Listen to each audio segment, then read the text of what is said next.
네, 여러분 반갑습니다. 오늘 여러분들과 말씀드릴 내용은 25일, 그러니까 주식 일지입니다. 좀 블로그에 글을 올릴 겸 좀 생각을 해봤어요.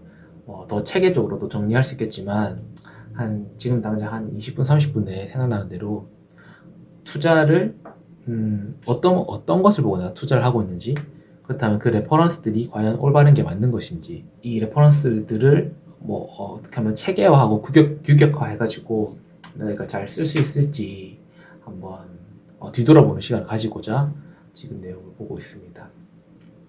결국엔 투자라는 건 게임인데, 그 게임은 미래를 예측하는 게임이고, 펀더멘탈하게 단기적으로는 센티멘탈상으로 왔다 갔다 할 수 있지만 펀더멘탈하게는 결국엔 미래를 잘 예측하는 문제입니다. 지금 제가 유튜브를 통해서 정보를 많이 획득하긴 하는데, 시장에 해설 전문가들은 엄청 많은데 진짜 시장에 필요한 거는 이 미래 전문가거든요. 이게 해설을 하는 사람은 필요가 없고, 근데 미래 전문가가 필요한 건데, 시장을 들여다보고 있으면 진짜 도움이 되는 전문가가 과연 있는가에 관한 의구심을 가지게 됩니다. 특히나 중국에 대해서는 이 지금 단계가 투자의 단계라기보다는 투기와 투자가 만나는 지점이 있거든요.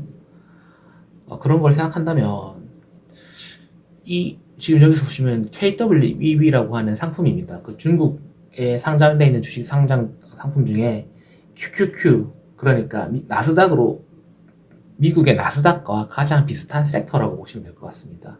가장 많은 생산성과 혁신을 이뤄내고 있는 집단을 묶은 건데요. 제가 생각했을 때는 기기가 될 수도 있고, 로봇이 될 수도 있고, 2차 전지가 될 수도 있고, 아니 바이오, AI 이런 쪽도 될 수 있겠지만, 저는 이 모든 것이 결국에는 지금의 빅테크, 그러니까 애플, 마이크로소프트, 페이스북, 넷플릭스, 아니면 테슬라, 이런 기업들과 마찬가지로 중국에서도 이런 빅테크들, 그러니까 텐센트, 알리바바, 바이두, 징동, 메이투안, 비리비리, 이런 기업들을 통해서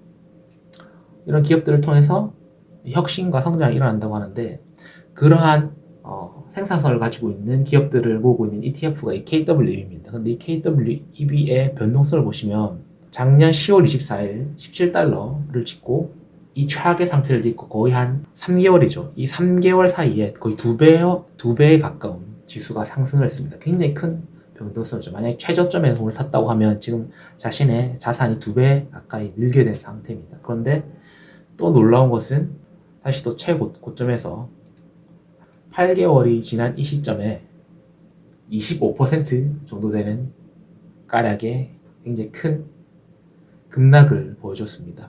2배 된 거에서 25% 내려갔으니까 원지수에서는 만약 최저점에 샀다면 거의 한 50%에 가까운 손실을 가지게 되는 겁니다.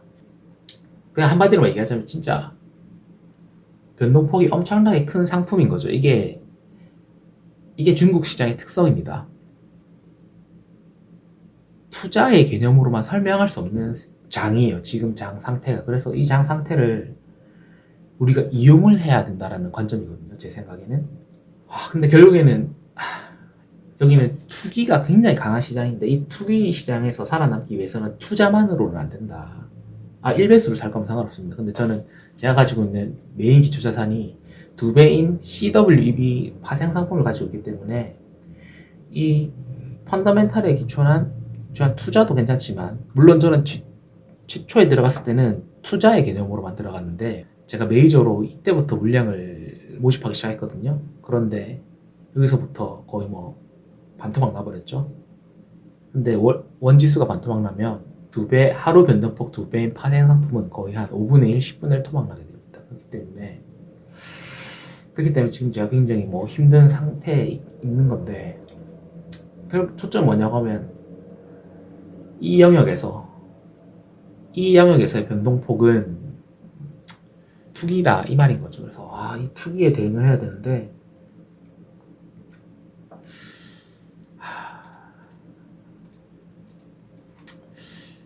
좀 뭐랄까, 영역이 다른 거죠. 센티멘탈의 영역인 거죠. 펀더멘탈의 영역이 아니다. 지금 제가 뭘 노리고 있냐면, 뭘 노리고 있다고 하면 결국에는 미중 분쟁이기 때문에 이 미중 분쟁에서 중국이 미국을 조금이라도 따라가려고 한다면 민간에 대한 자산에 대한 이제 결국에는 센티멘탈을 폭발시켜 줘야 되거든요. 결국에는 생산성이라고 하는 싸움에 결국에는 미중 패권 경쟁이 올 거예요. 중국이 워낙 강한 이 생산의 제반상을 가지고 있다 보니까 지금 거의 제 느낌에는 반도체만 중국이 먹고 첨단 산업을 조금만 먹으면 미중 패권에 금일갈 희망이 미국을 이긴다는 게 아니라 100년, 200년을 봤을 때 중국의 희망이 보이게 되는 거예요. 미중 패권을 이길 수 있는. 이 느낌은 일본이 미국을 이길지도 모른다고 하는 위기감을 느끼게 해서 플라자 합의를 이끌어냈던 그 당시랑 거의 비슷한 상황이기 때문에 시스템 전체 개로 봤을 때 중국이 지금 그 당장 그 위기를 직면해 있는 상황인데 중국이 워낙 집단 지도 체제도가 강하기 때문에 일본에서 그 교훈을 배웠고 중국도 이거를 방어하기 위한 수단을 가지고 있을 텐데 그러려면 제 생각에는 시진핑이 자신의 독재를 유지하는 게 아니라 중국의 부흥을 위해서라면 민간 기업을 부양할 것이다 라는 아이디어로 출발했는데 그렇다면 지금 경제 위기 상황 어차피 이 경제 위기 상황에 어떻게든 힘을 써야 되는데 그 키워드가 저는 중국의 빅테크라고 생각을 했습니다. 그래서 이런 레퍼런스들을 제가 지금 보고 있는 거예요. 내 생각이 계속 맞나 안 맞나 보고 있는데 답은 결국에는 하나입니다. 고민한다고 답이 나오는 게 있고 고민한다고 답이 안 나오는 게 있어요. 이 문제는 고민한다고 답이 나오는 영역이 아니에요. 그냥 대응을 해야 되는 영역인 거예요. 근데 지금까지 제가 느낀 건 제 대응이 너무 아직까지도 종목과 사랑 아니면 내 선택에 대한 사랑에 빠져 있는 상태라서 빠져나와야 하는 이 상황인데도 불구하고 여기까지 미련을 못 버리고 여기 머물러 있는 상태죠. 그런 상태입니다. 네, 감사합니다.